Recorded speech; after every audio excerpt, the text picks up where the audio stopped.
Hello বন্ধুরা, তোমরা সবাই কেমন আছো? তোমাদের সবাইকে জানাই শুভ সকাল।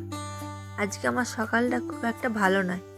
কাল দুপুর থেকে চিনির শরীরটা খুবই খারাপ, বমি করছে, বারবার কান্না করছে, সারা রাত ঘুমাতে দেয় না।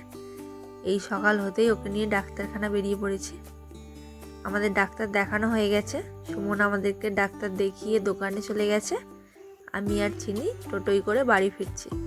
আর বাইরের ওয়েদার দেখো, এত বৃষ্টি হচ্ছে, টোটোর সব পর্দা টর্দা দিয়ে রেখেছে। খুব বৃষ্টি হচ্ছে কাল থেকে। আর আমার মেয়েকে দেখো, শরীর খারাপে মুখটা কেমন চুপসে গেছে, ঝিমিয়ে পড়েছে। বাড়ি এসেই দেখি উমারানি খেলু করছে, একটু আদর করে দিচ্ছে বনিকে। না হাম খা খা, এসে ডকে চুমকা।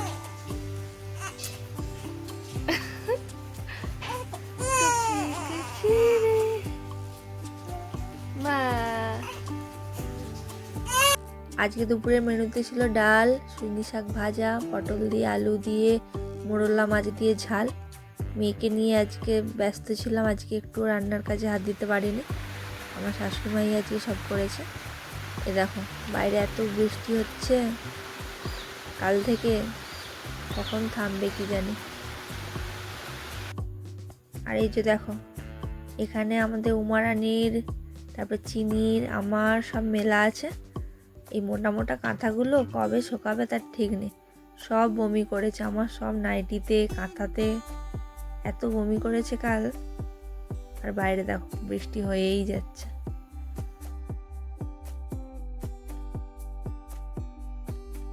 শরীরটা দুর্বল বলে শুধুই ঘুমিয়ে পড়ছে, কিচ্ছু খেতে চাইছে না। একটু ওআরএস খাবে, সেটাও খেতে চাইছে না।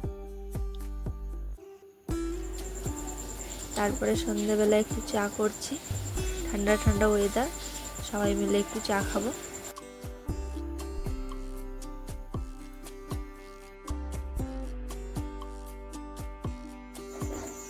একটু আলু সিদ্ধ করছি, আজকে রাত্রে সবাই মুড়ি খাবে বলছে।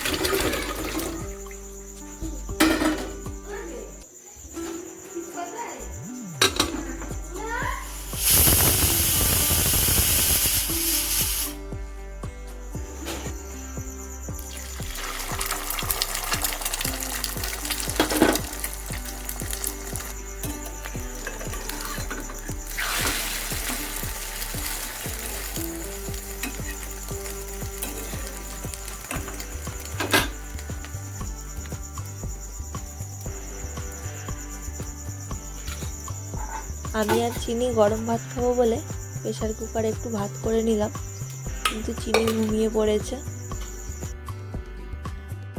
সুমন মুড়ি খেয়ে নিচ্ছে আলু ভাতে ডিম ভাজা ঘুগনি দিয়ে, আর আমি ভাত খাবো ডিম ভাজা আলু ভাতে দিয়ে। চিনিকে একটু গরম ভাত খাওয়াতাম, ও ঘুমিয়ে গেছে, আর ওকে উঠাবো না। চলো আমিও খেয়ে নিই।